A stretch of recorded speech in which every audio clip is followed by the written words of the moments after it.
Okay, thank Uh, you. oh, okay. Um, all right. Okay. All right. Imagine a world out there where animals never suffered from abuse again, cruel treatment, or even plain out neglect. The Humane Society of the United States, HSUS, strives for a world where this becomes a new reality. They strive to work towards this goal every day. Although we may not think twice about this organization, it really does affect all of us because whether you're a pet owner, love animals, or simply care about every living thing, being treated fairly, this connects to you all in some way, shape, or form. After researching HSUS, I've learned a lot about how they started, all the change and impact they have made, and the changes they are still facing today. Doing my research on this topic has truly been an awakening to how important this kind of work is. In my speech today, I really want to explain just what HSUS is all about. Working to improve animal welfare, stopping animal cruelty, and advocating for laws that protect animals is just what the Humane Society of the United States mission is. I'm going to cover the type of work they do for their organization, how they started, and ways people just like us can support their work. In 1954, the Humane Society of the United States was founded with the goal of ending animal cruelty. At first, they began as a very small group that fought obvious cases of abuse, but now they have become one of the most well known organizations around the world and work on a multitude of cases. Since their organization has become so big, they have millions of followers, ambassadors, and supporters. They are widely recognized for their huge role in animal welfare. People truly trust this organization and recognize how far they have come because of their history of advocating for animals. HSUS has done absolutely incredible things to help make sure tons of animals are saved from abuse and neglect they have/would have endured. HSUS has banned the selling of fur in California, shut down tons of puppy mills, and fought against animal cruelty testing, campaigned for better living conditions for farm animals, and helped with disaster relief. For example, some of their most recent cases were the rescue of dogs from very large scale puppy mills. And they have advocated for a ton of huge companies to stop continuing these products that require animal testing. HSUS also strives to make not just short term changes, but long term changes with laws to protect animals. The hardest part is that we humans don't realize that this organization can't just do this on their own. It needs people like us to all join in. Although helping advocate may seem like a lot of work, or you think you don't have enough time in your day, helping can be just as simple as sharing an Instagram post to raise awareness or going to the grocery store and making a conscious decision not to buy things that aren't cruelty free. If you have more time in your day, you can always volunteer at a local shelter shelter or area, local shelter in your area or donate food, toys or other items.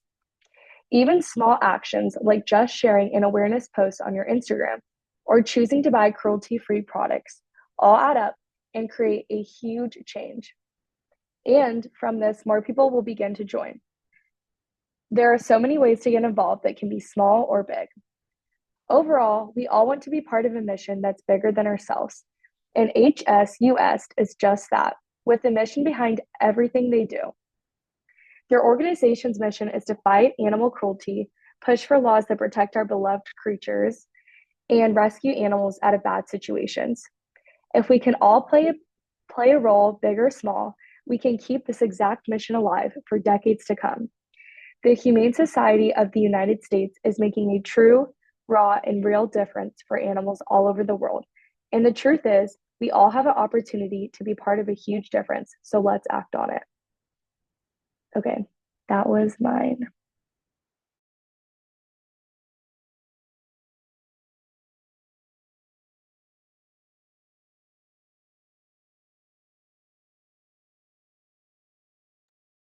Okay.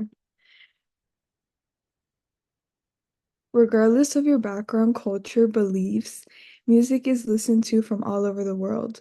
It's a source of entertainment in the human experience. Through research from articles, scientists, and experiments, it is proven that music is a big part of every culture and plays an important role in our lives. It affects our emotions, helps us remember things, brings people together, and supports how we think and grow. Music has a great impact on the effects of humans' emotions and memory. Music activates areas of the brain related to memory and movement. This can lead to the release of chemicals like dopamine, which enhances the feeling of pleasure and happiness. Music can lift our mood, reduce stress, and help us focus, even can bring us back to specific times in our lives. Different types of music evokes different emotion. For example, at the gym, you're more prone to listening to upbeat music that can energize you, while tunes can calm and comfort you. Based on these effects, music is also used in therapy to allow people to cope with mental health issues and emotional challenges. While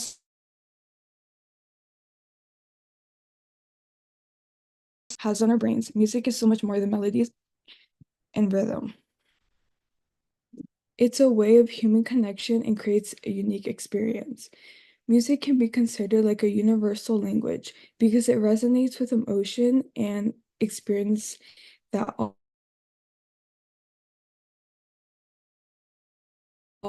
music is also music can also give you joy, sadness, love, or emotions that anyone can feel and understand. At the same time, music can become a cultural experience by reflecting the values, history, and traditions of the people who create it. Regardless of the culture, each style tells a unique cultural story. A tool that can be used through music is the ability to bring people from all over the world together. I think a great example to prove this is concerts. The whole concept of a concert is to see the artist and get to experience their music live. Whether you're traveling in You are surrounded by thousands of strangers that have come together to experience the same live performance. Music connects through shared feelings and experiences. It is a unique power to unite diverse communities, promote understanding, and create a sense of belonging across cultures and borders. Music is so much more than the sound of the words. It is something universal in all of us. Music speaks to the brain, heart, and soul, and is proof that we're all connected by something deeper than language.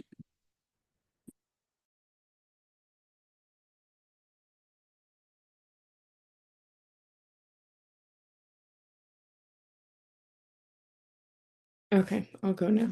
Okay, so I did my speech on how dairy can be affecting your skin and joint problems. So, have you ever thought about the food you eat can affect how your skin and joints work? So, I did research that explained that dairy and the factors that are within dairy could have a contribute to acne, eczema, and many joint problems that people experience. It was also all my information that I was found was fact checked by a dermatologist that actually was able to relate these things with the consumption of dairy. And I also found out that it was more seen in women. So the consumption of dairy can lead to skin conditions and joint problems because of three different things: the inflammatory properties that are within it, allergic reactions that people may not know about, and the hormonal influence. So, first, dairy, a lot of people can be dairy sensitive without knowing, such as being lactose intolerant. That could also contribute to many people that experience acne and rashes and eczema. There is a lot of different things that are within dairy that people don't know that they could be allergic to, and the reaction could be breaking out or an eczema breakout, which a lot of people experience. Another thing is hormonal issues that could be related. So there's something called IGF-1 in cerebellum that actually produces oil within the skin. So that actually clogs your like people's pores, and that causes people to experience more acne. Another thing is the inflammatory properties.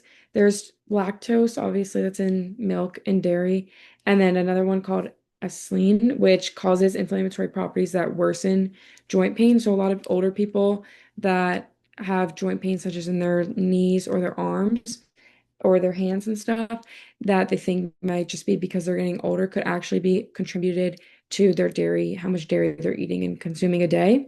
So a lot of people that think that dairy helps your bones, it actually has a bigger effect on your joints as you get older. Um, so then with your skin, based off the way that the IGF-1 and the cerebellum that is within the milk could clog your pores. There's also a lot of things that the cows also have, like other things that could produce like um rashes and eczema that people don't know they're allergic to.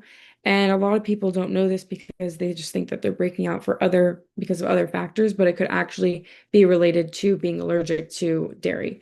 So, change based off my research, I think that many people should either cut out their dairy or have less dairy each day if they're experiencing these issues to see if there is a change. And they could also switch to other types of milk, such as sorry, like almond milk or oat milk, because those don't have as much of the bad like factors such as the IG dash one that contributes to the acne and the joint problems.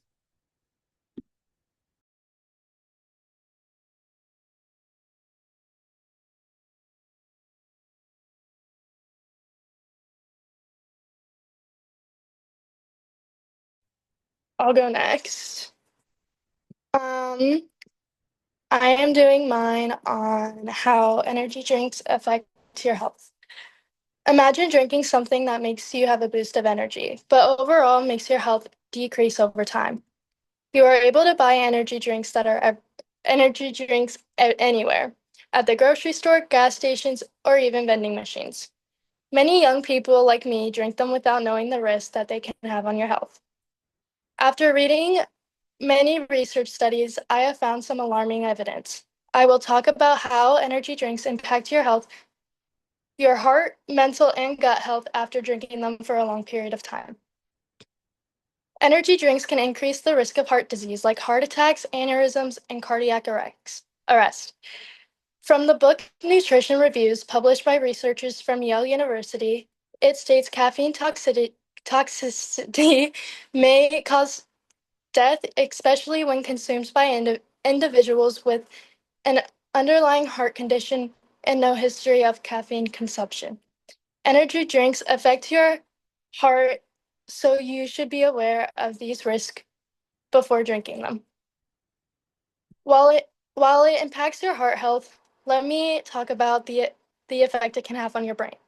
Energy drinks disrupt the nervous system, leading to anxiety, headaches, and insomnia. According to graduate students from the Institute of Legal Medicine, a study was conducted on 86 people to determine how energy drinks affect them. 22 people had neurological outcomes, including anxiety, substance abuse, and schizophrenia. This evidence from the research study it was conducted by experts. This tells us how energy drinks can affect the brain. They do affect your heart and brain, but they can also cause digestive issues. Energy drinks badly affect your gut health, which can cause acid reflux, stomach irritation, and digestive issues. Some ingredients, like artificial sweeteners and preservatives, can also irritate the stomach lining, and they may even contribute to acid reflux or gastric issues. The sugar feeds harmful bacteria in your gut, potentially leading to bloating, inflammation, and discomfort. According to Emily Hollard, caffeine is a stimulant that increases gut mobility, which can lead to dehydration. This is coming from an expert, and this tells us what it can do to your gut. In conclusion, energy drinks put stress on the heart, distress the nervous system, and damage your gut health. While they are marked harmless, they harm critical systems in your body. Next time you grab an energy drink, think about how long-term use can affect your heart, brain, and gut. That's it.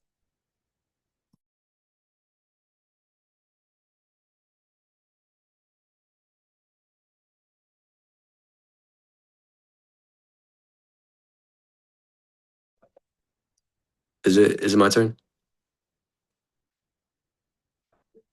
Yes. All right.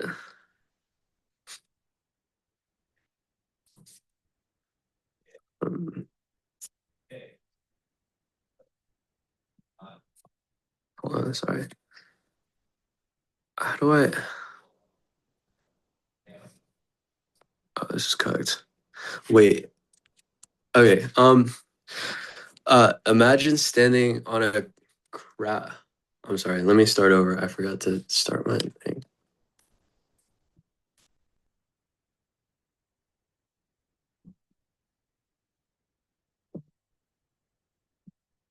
Oh man. I'm so sorry. Hold on. Oh,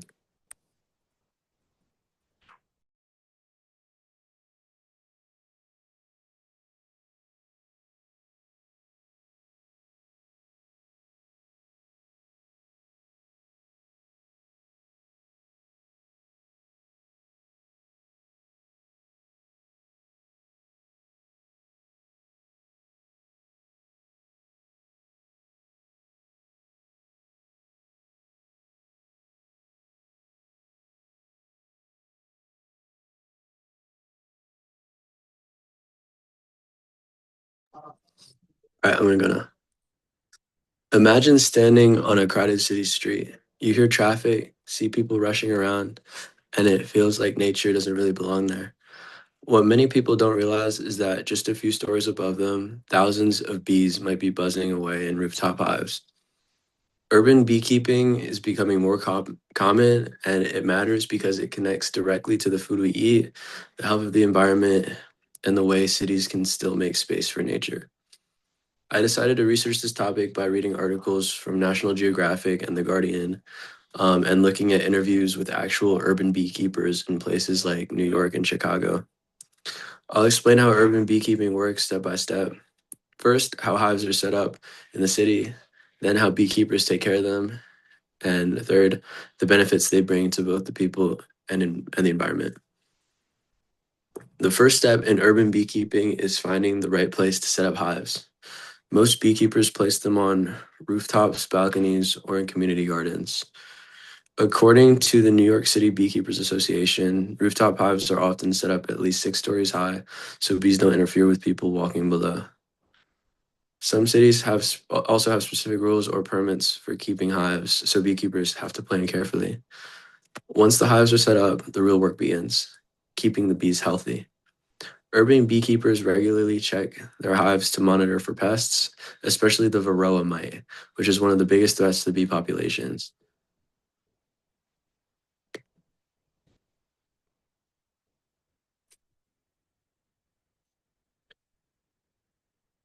Um,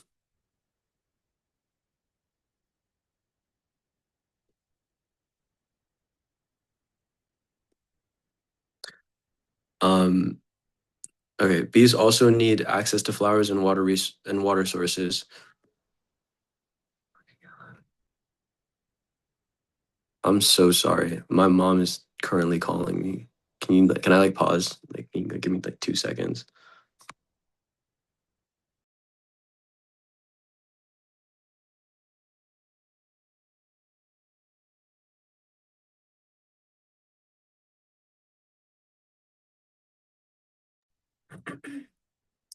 All right, keep the time going. Um, Bees also need access to flowers and water sources, which might sound like a problem in the city, but it usually isn't. In fact, National Geographic reports that many cities actually have more plant diversity than rural areas because of parks, gardens, and decorative landscaping. And interestingly, a Guardian article noted that urban bees sometimes do better than rural bees because they aren't exposed to the heavy pesticide use found in industrial farming. Caring for the bees doesn't just help the hives themselves, it also benefits the community and the environment. Pollination is the most important impact. According to Scientific American, bees are responsible for pollinating about 1/3 of the food that we eat. Urban hives help community gardens, parks, and even small farms just outside the city. On top of that, local honey is a big draw. Cities like Paris and London sell rooftop honey at farmers markets, and it's become a unique way to support local businesses.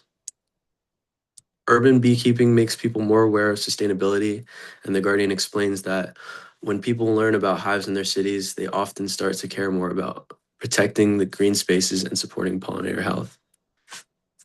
Urban beekeeping starts by setting up hives in safe spaces like rooftops and gardens.